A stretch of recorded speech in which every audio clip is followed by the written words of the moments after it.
Lifelong learning is a critical component to being successful and happy in life. Pandemic was stressful enough, right, for all of us across the world.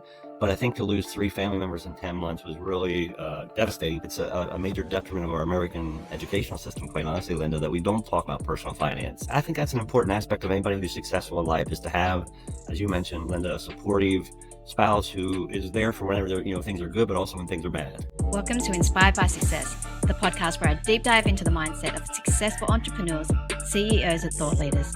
Get ready to be inspired and gain valuable insights to unlock your true potential. Our guest today has had an amazing journey, transitioning from corporate finance to university lecturer and published author.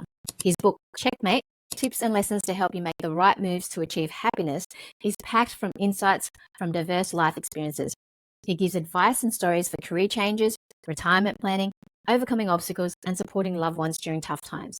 He's a teacher who simplifies finance and inspires others to prioritize happiness and balance. From bean counter to author, this lifelong learner now helps others live fulfilling lives. Get ready to be inspired and learn valuable tips with our guest, Greg Davis. Welcome to the show, Greg. Well, thanks so much for having me, Maitland. I'm looking forward to sharing some good information with your listeners. Awesome. Tell us about who you are, a bit of background, and what inspired your career shift from corporate to the educational field. Well, I actually talk about a lot of my background in the book.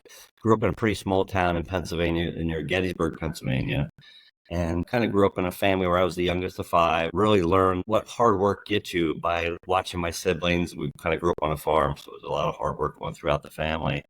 And then I went to local college, Gettysburg College, and since then, I first of all went into finance and accounting, had 33 years in more of a industry-based experience.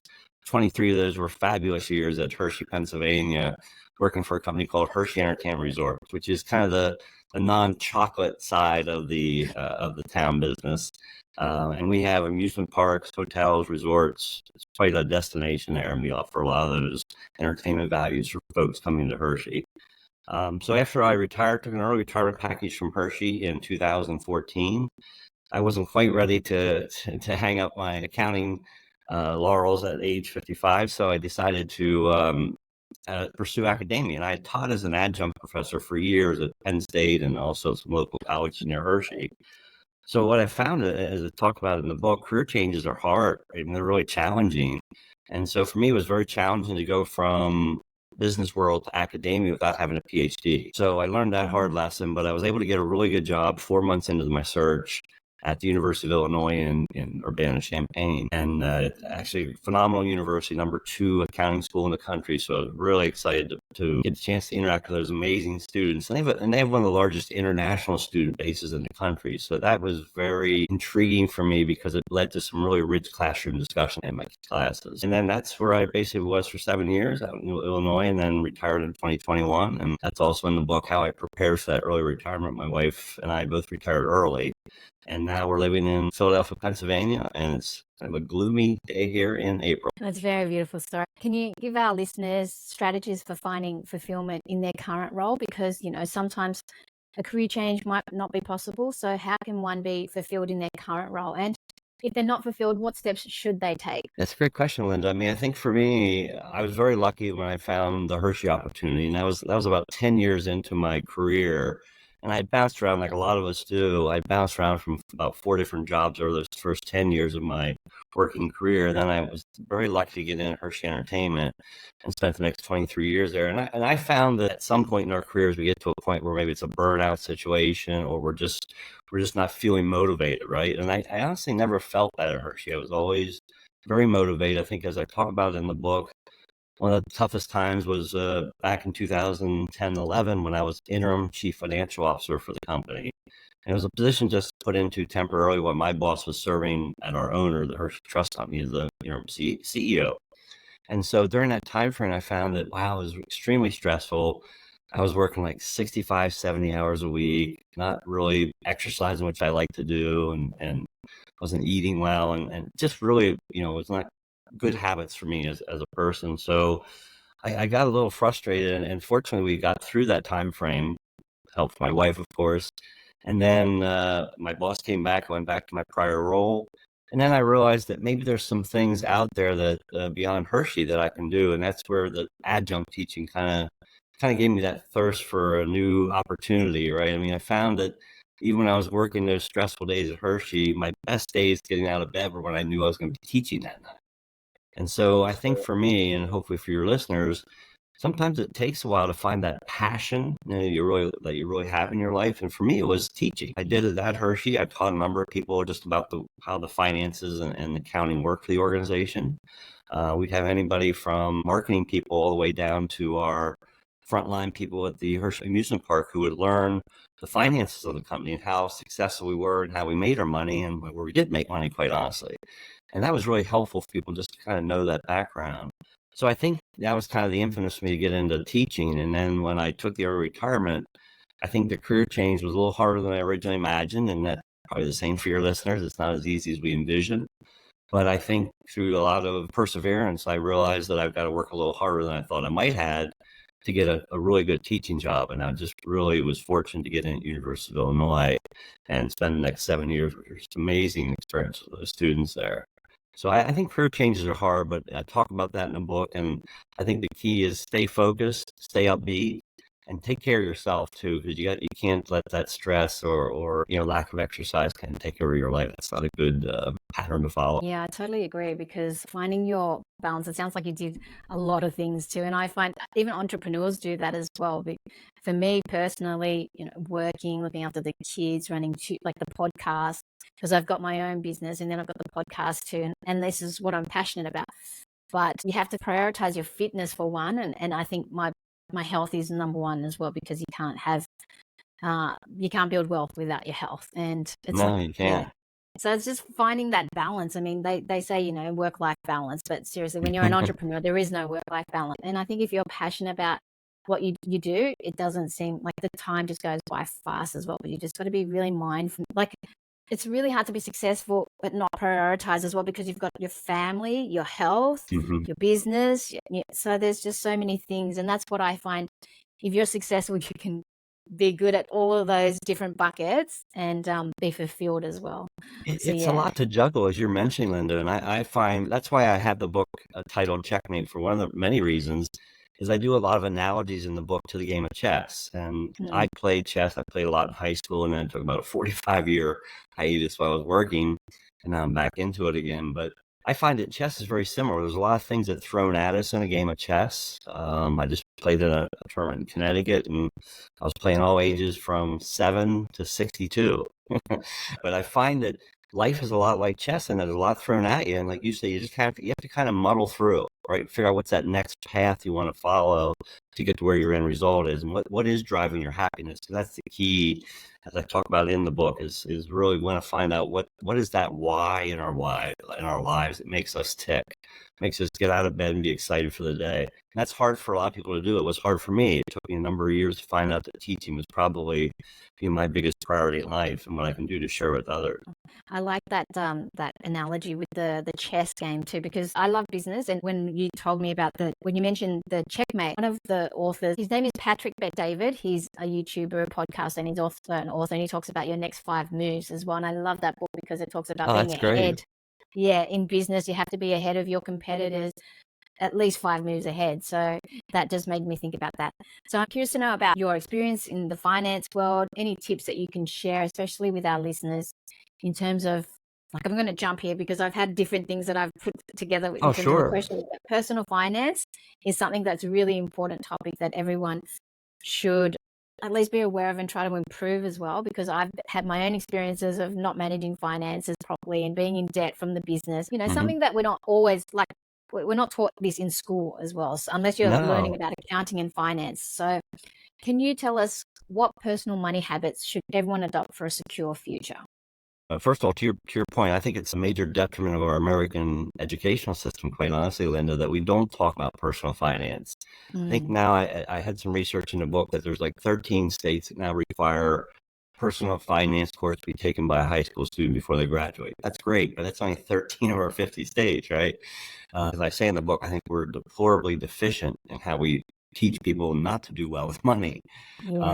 But for me, I mean, I think I was very fortunate that I came up with kind of a family upbringing of watching every penny you spend and being very mindful of the dollars that you make. So I do offer 5 tips that have come out of my book, and this is really for anybody who wants to just follow some basic personal finance tips. The first one is, and people hate this word, it's a 6-letter word, not a 4-letter word, budget. I think you should develop a budget because I think that's the best way for you to live to some standard. And my wife and I have done this for a number of years. She's not a finance person. She's a medical background. She was a physician, and she hates anything that has to do with money and finances. So the budget was hard for her, but now she loves it. We use an app called You Need a Budget, appropriately so. It's YNAB. If anybody wants to check that out, they have an app, and it's also a spreadsheet website. So I think budgets are important for us to kind of have something to follow as a game plan, right, in our spending. And so we use that pretty heavily. That's my first tip. Second one is pay down debt where you can. You mentioned, obviously you have a business. There's obviously debt involved with that. As we all do, we buy houses, buy cars, et cetera. We buy any of these major assets or get into a business, we're going to incur a good bit of debt. My advice there is do your best to pay that down as quickly as possible. In my opinion, there's no better feeling than the day you pay that last bit of debt and become the nirvana state of debt free, right? So that's my second tip. My third tip is if you're in a company that has a 401k program, many companies in the U.S. do today, my strong suggestion, and I talk about this in the book quite heavily, is maximize your company 401k match. For example, at Hershey, if I gave up to 6% of my salary, the company matched 50% of that, or 3%. That doesn't sound like a lot, but quite honestly, I worked it for 20-some years. And that 401k, I would put away a minimum of 10% per year. So over those 23 years, that accumulated to be quite a sizable pot of money that is helping my wife and I in our retirement today. So maximize your 401k match. That's literally free money the company's offering you, so take advantage of that. Fourth tip I would recommend is build a 3 to 6 month emergency cash plan.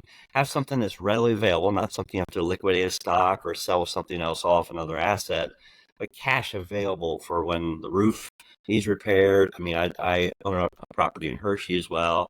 We just had to replace our HVAC, our air conditioning heating system. That was like $10,000 right off the bat.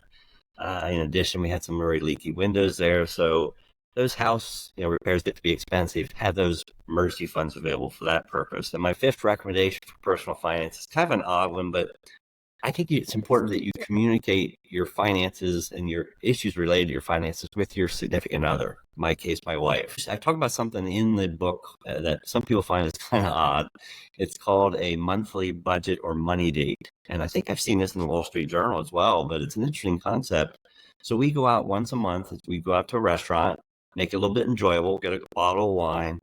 And unfortunately for my wife, we talk about finances. I obviously my background makes me a little bit more at ease talking about that, but we talk about, is there something we need to be doing the next few months? For example, back in like November, my wife and I were talking at one of our budget dates, and she said, my car has, I think it's 140,000 miles. It's 15 years old, and she was having some issues with it.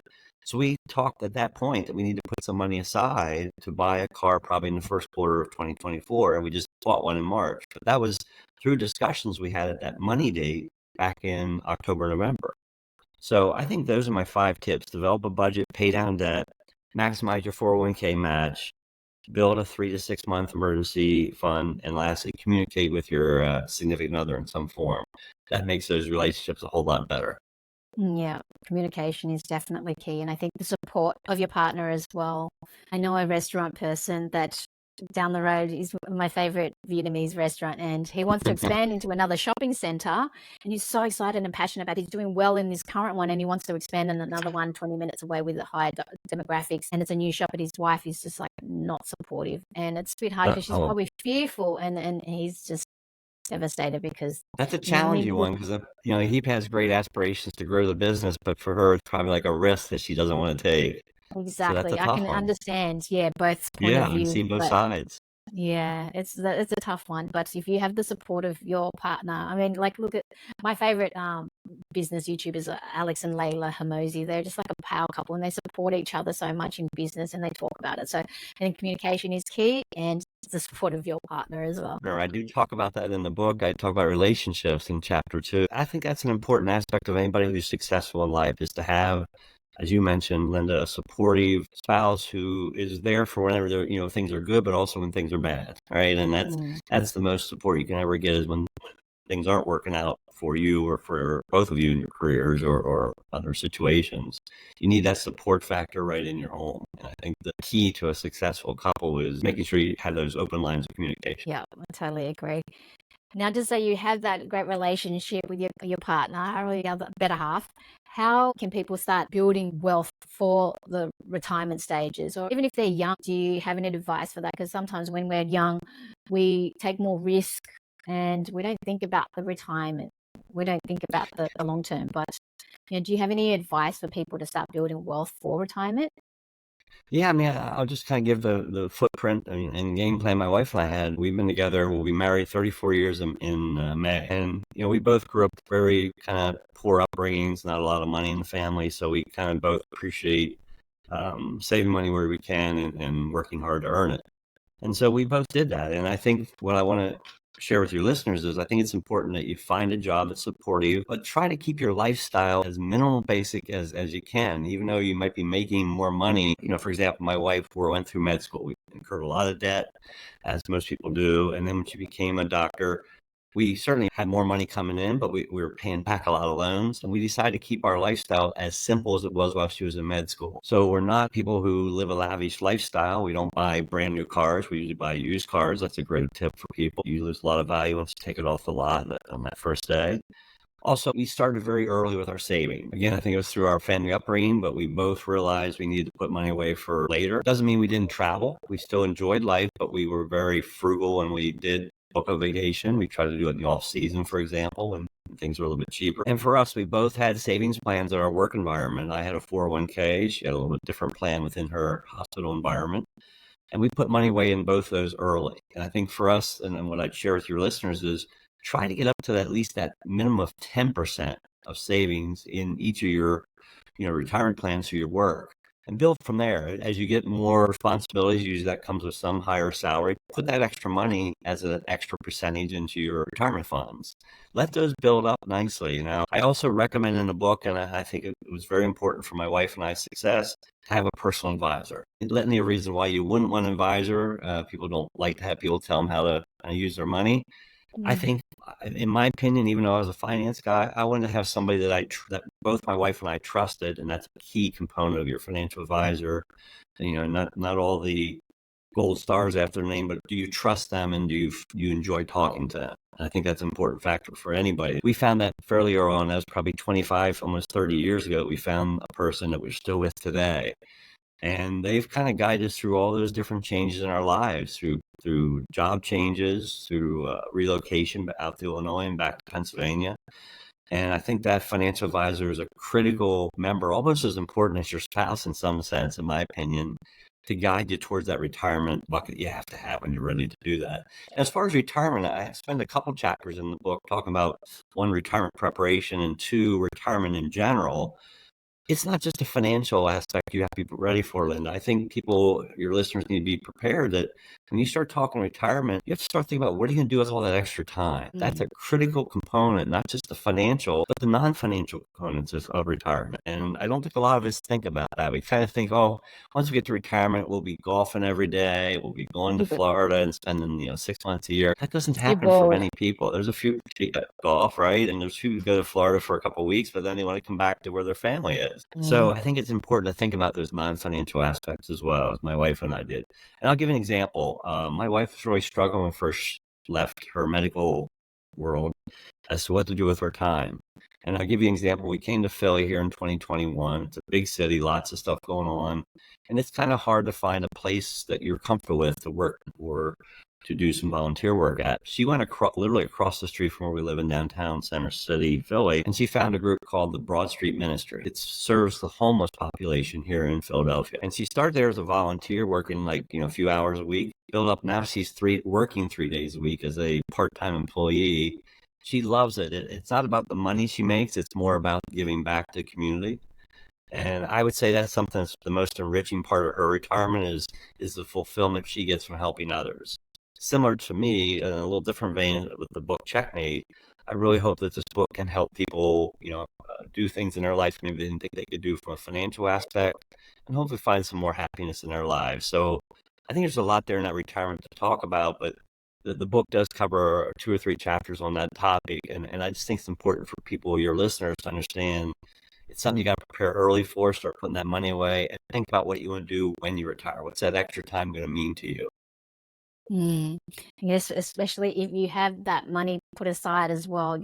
Like, not only do you have to make sure it lasts, but also do you have a fulfilling, purposeful life where you're giving back as well? Because you can only play golf or go on holidays for so long before you just feel Yeah, unfulfilled or probably happiness. But I think serving others, once you've got enough covered for yourself by serving others and helping others or doing something that will stimulate you and just give you energy to just keep going and be fulfilled in life and be that's happy, I real. guess. Yeah.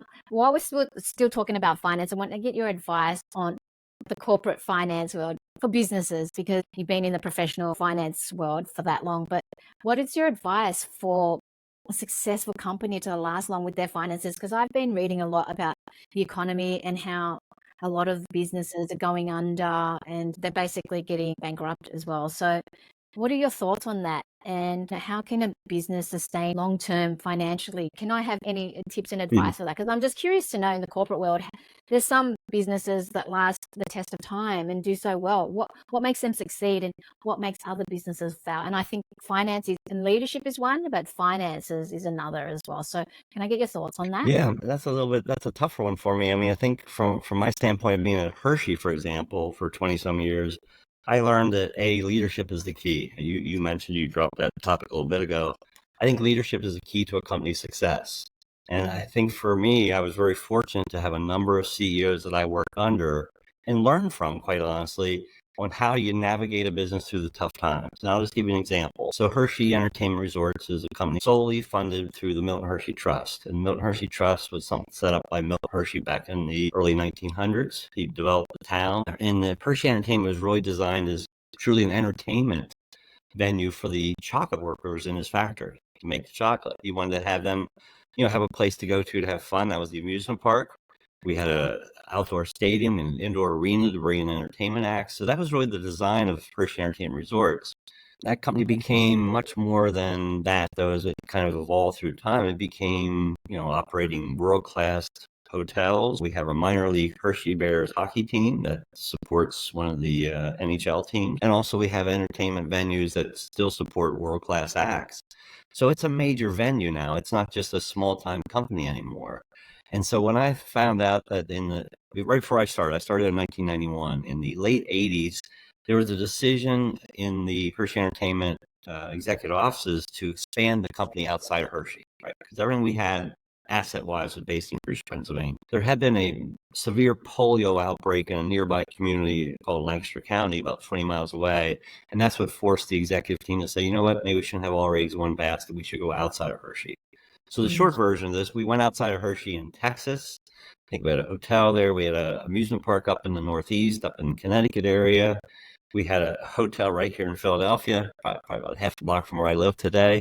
And all three of those ventures outside of Hershey were very unsuccessful, to the point of we basically got out of them within 5 years and cost the company millions of dollars to get out. So when I came into the company in 1991, I remember sitting down with our chief financial officer at the time. His name was Scott Newcomb, who became CEO a few years later. And he explained to me, he says, Greg, I just want you to understand, when you come into this company, there's a potential we could be going bankrupt. So it's not exactly what you want to hear when you're in the interview stage, right? But I was very excited to go and try and help them through the situation as a financial person. So I did that. And what I saw is both the leadership of the company and also the strength of the finance department, myself included, was able to navigate this company through the really turbulent waters of a near bankruptcy. We did go secure some outside loans from Bank of New York and some other major banks in the East Coast. And that got us through that rough period. And then what we started to do is focus everything back on Hershey. We got away from what was the thought process in the 80s, and we realized we've got a lot of nuggets right here at Hershey that can be expanded, i.e. the Hershey Park operation. And that's where we started putting our money. We started putting new rides in, much nicer high-end attractions. And quite honestly, that redeemed itself with much higher revenues per. So I think, to answer your question, leadership is a key. Financial stewardship is a key in a successful company, making sure it's got all the right resources lined up, whether it be bank loans or other resources ready when things aren't going so well. And I think, what I saw us come through the 90s and become a really strong company, it was a great feeling because at one point I know we were in a situation where we would sign the checks that we were issuing. We signed checks twice a week and we put them in a drawer for a week. The idea was that even though we'd sign them, we wouldn't mail them out for the week because cash was that strapped that we couldn't support those invoice payments. So, I've been through some lean times at Hershey, but I've also been through some great times. And I think the key is strong leadership, financial stewardship, and then just having good workers, even at the basic level, making sure that your frontline workers are that really strong, positive impression to your guests when they come into the gates of Hershey Park or, walk through the stadium to see a concert act. It's powerful. It's very interesting advice. I think you would have had to make a lot of sacrifices as well. Like you said, you had to shut down and know what's working, what's not, and not continue to just go down that road that it's just bleeding you money. So just cut your losses, really. That's the key, right? Sometimes you just have to cut your losses. Yeah. And then focus on what's producing money and how can you make more of it as well. So Yeah. it's a very good advice there. Can we talk about personal growth and relationships? Because I think that's one of the keys to happiness as well. Can you share a personal challenge that you've had to overcome and difficult times that have helped make you grow? Because I believe that when we have a lot of difficult challenges at the time, it's hard. And you think, why do I have to go through this? I've learned now that during this podcasting, I've learned so much, but sometimes things happen for us, not to us. And then I always think back now, what lesson did I learn from that? What's that trying to teach me? But what's your thoughts on that? And can you share a personal challenge that you've had to overcome and what you've learned from it? Yeah, I'd be glad to. This is actually part of the book writing process that was probably the most nurturing for me, Linda, was kind of bringing back up some really sensitive topics and talking about them in a chapter format. So my first chapter in my book is actually about family, right? There's a lesson in each one of my 12 chapters. The lesson in chapter 1 is never regret spending time with your family. And don't forget those folks who are no longer with us, those family members. So just from a personal standpoint, I had a really rough, right at the pandemic in 2020, March of 2020. For the next 10 months, we lost 3 family members, right? I lost 2 brothers and a brother-in-law, and none of them to the pandemic, which is kind of interesting and odd, all in the same phrase. But I think what that did for our family is it really kind of put us in a really tough situation. Pandemic was stressful enough, right, for all of us across the world. But I think to lose 3 family members in 10 months was really devastating to our family. And so I was out in Illinois. So I was 700 miles away from my family in Pennsylvania. And so it was even tougher for me. And I don't think I really went through the grieving process, Linda, until I wrote the book, quite honestly. So that was the challenge. But I also spend a whole chapter in the book, I think it's actually chapter 11, on overcoming obstacles. And a couple of examples I have in that chapter where I faced some really challenging situations. Probably the most dramatic one, and one that all of us face at some point in our lives, is having a medical issue, either to you or your spouse, right? So in 2018, my wife was diagnosed with breast cancer. Fortunately, stage 1.5, stage 2, but that was really rough. And she went through some really rough times, and I certainly support her through that. She had a single mastectomy, and today she is, here we are 6 years later. She's cancer-free. She is absolutely amazing. She now does weightlifting. She also, here, as we've come to Philly 3 years ago, she also is part of a really kind of a world-renowned group that's dragon boat racing, which I'd never even heard of before I came to Philadelphia, but it's a 20-person boat, so it's all women, all breast cancer survivors.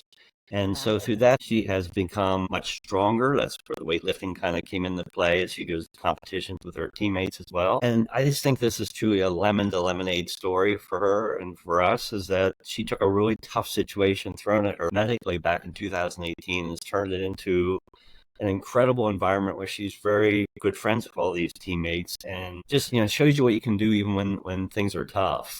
So those are 2 examples, but I also have in the overcoming obstacles chapter, I have a situation in there where when I was the interim CFO, we went through a really rough period where we had 2 frauds occur within our company.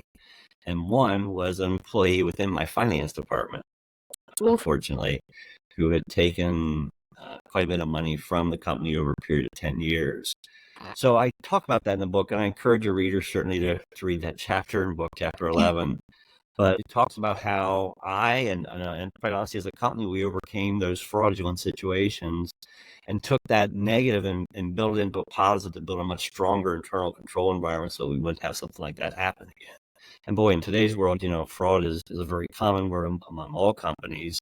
There's not a day you don't go through hearing somebody that's had a fraudulent situation within their company. So, there's just a couple of examples, one from a personal standpoint, one from a family standpoint, one from a business standpoint. Bottom line is we all face obstacles at some point or multiple points in our lives. I think it's how you react to them as to how you hopefully get stronger from that and not weaker. I love it. That's a beautiful message. And then it takes me back to, like you said, spend as much time with your family, because recently my auntie passed away too. And I really regret not being able to spend enough time with her, because she was like my Yeah, mother. I'm sorry to hear that. And yeah, she was just amazing. Her soul, like her heart was like, she was the most caring person, and she was just helping people to find God. So she was like strong with the church, and she was always Sure. there for me. But I never, like, I just regret not spending enough time with her. And that's something I've changed now, just to make like family and I friends. think we all go through that though. I felt like that when I lost my two brothers, my brother-in-law. I kind of felt like, geez, here I was out in Illinois, 700 miles away, and I wasn't here. I wasn't here when that happened, unfortunately. And I felt really guilty about it, probably as you do. But you know what? Bottom line is, I still came back. We spent lots of time with the rest of the family and kind of bonded together. So we kind of made the best of what was a bad situation. I think that's what you have to do. Yeah, sorry, I'm just getting emotional. She was just No. Hey, you're the epitome of my first chapter lesson. Don't regret spending time with your family. And more importantly, don't forget those who they left behind. Yeah, like I've been inspired to be more like her, because she was like a saint to me, and she just a superwoman, and she just helped and impact so many people. So that's what I want to do, and just make her happy, and eventually write a book and just dedicate it to her as well. But I'll look forward to that book when it comes out. Thank you. Let's talk about relationships, because obviously you've got a good wife with your relationship, and I'm curious to know, because a lot of relationships without the communication, there's a lot of ups and downs. And I'm always curious, like the people that have been in relationships for over a certain amount of years, what's the secret to a fulfilling, happy relationship? What's your secret? Tell me, because like I know that spending time, being playful, I don't know, communicating, what else can you offer advice on in terms of how to have a great relationship? I think my wife and I met 37 years ago, and we kind of met at a really odd circumstance. It was at a women's softball party of all places. But somebody had kind of given me a tip that, hey, you should go to this women's softball party event, because I think there'll be a young lady there you will really hit it off with. And it was my wife, who I'm with today, 37 years later. We both came together through a very odd circumstance at a social event. But we stayed together. She's 6 years younger than me, and a lot of people would consider that a detriment, but I'm rather immature for my age, and she's mature for her age, so it works out really well. But we've been amazing. I mean, we have had our ups and downs. I mean, the breast cancer was really a tough one in 2018, 2019, but we just kind of pulled together and, got through those times. I think the key is when things go bad or something doesn't go right, my one rule that my wife and I have is never go to bed mad at each other. I mean, as much as it may pain us, we try to talk through it before we go to bed, because that's a horrible condition to go to bed under, right? Likewise, I think we have a mutual trust with each other that, we're going to mess up at times, whether we, maybe she'll go buy something that would be a little more expensive than we would have thought. But the key is she'll come back and tell me about it, right? Hey, just so you know, I bought this nice dress. I don't care. It's in our budget. We'll figure out how, if it's a little over the budget, we'll figure out where we save another area. So I think open communication is key, right? And even though this through the last 40 some minutes, but I'm usually pretty upbeat, and I try to keep a pretty positive demeanor. And my wife's a little more serious. And so I think, in this case, kind of the opposite track for us. But I think we keep each other grounded. And there's times that I need to be brought back from my silliness, and she's good at doing that. And likewise, there's some things she takes very serious and maybe too serious, and I try and lighten the mood a little bit. And I'll just give an example. I mean, I know your listeners are primarily obviously based in Australia, but here in the U.S., we have a major election coming up this year, presidential election in November. It's incredibly stressful for this country because we have a repeat of the prior 4-year election, the same two candidates, which are both around 80 years old. It's not exactly the most young, thriving people we've won in that role. So that's become very stressful for my wife. And I think we're walking through that together. I mean, I think we try and kind of We don't really listen to the daily news as much as we used to. And we just kind of live our lives. She's doing her great work across the street at the ministry.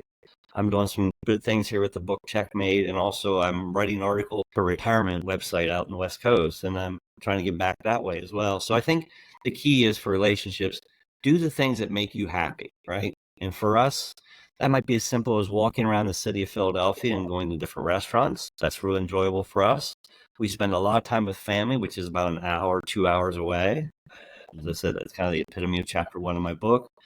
And we do a lot of things that we just enjoy going together. Like that might be as simple as going down to the beach for a weekend.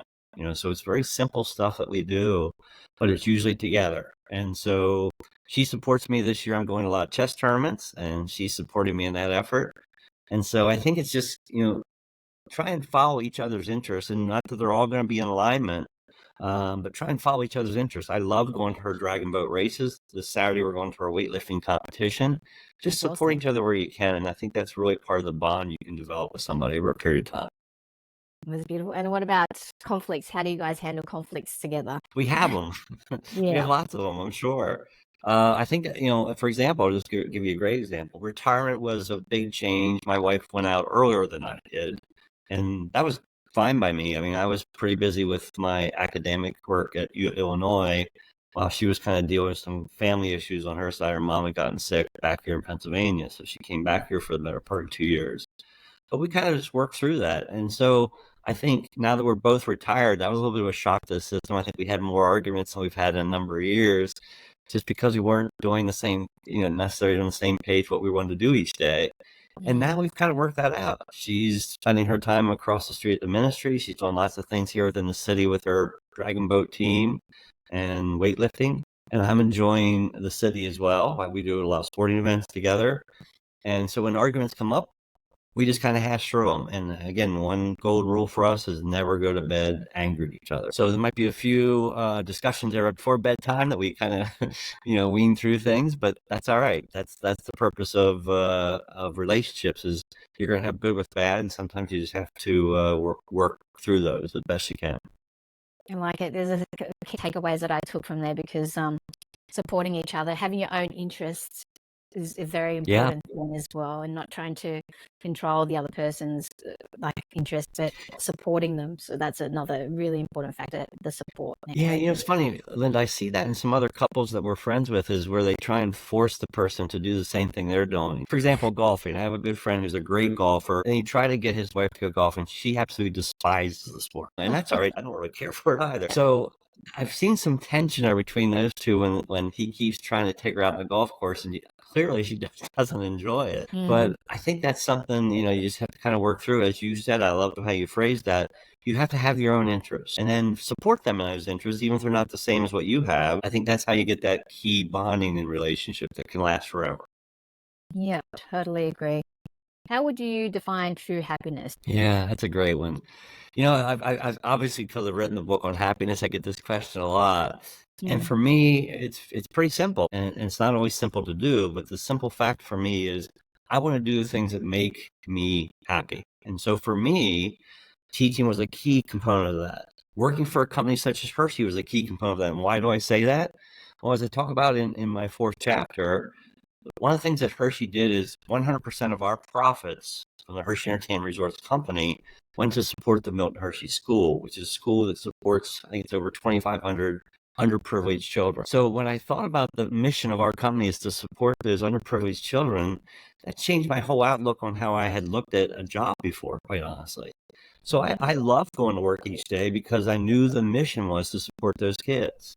Wow. And so that was phenomenal. When I left there and went to Illinois for academic work, again, I was able to, I think, in my opinion, be so happy because I could share my knowledge with others in the classroom environment. And also, I feel this is important at the college level. A lot of learning comes outside the classroom. Like I did a number of one-on-one chats with my students in the coffee shop, and I think we learned as much outside the classroom as we did inside the classroom. So again, my basic answer for that is do the things that you really love. I mean, try and do those things. For me, it's spending time with my wife, Abby. It's also doing things with her. We go bicycling, go to a Phillies baseball game, go down to the beach for the weekend, go visit some family members an hour away. Do those things that make you the most happy and spend it around people who make you happy. Because not everybody around us are positive influencers to us. And I think sometimes you have to make that hard decision to spend less time with them or cut them out of your life, as hard as that may be. But spend it around people you really want to be with and who bring you joy. I love it. And I noticed you're very sharp, and you're memorizing all these chapters in your book as well. Because me, I'm like with memory wise. How do you stay so sharp? I mean, do you have any books that have made a huge impact? Are you like constantly reading, or how are you constantly learning and stimulating your mind to be sharp? Yeah, it's funny. I gave a talk to a local college here about 3 weeks ago at York College, Pennsylvania, about an hour away. And one of the students asked me, asked me my age. I said, I'm 64. And they asked me, why do I still do this? Like, why do I still go out and talk to people? And I said, well, I think lifelong learning is a critical component to being successful and happy in life, in my opinion. Because for me, how have I done it? Two things. I read a lot. I read a lot of books. Now, part of that was the fact that I became an author last year. I was reading so many of the other authors that came through the same Georgetown programs I did. I think I read something like 40 books last year, which is way more than my normal average.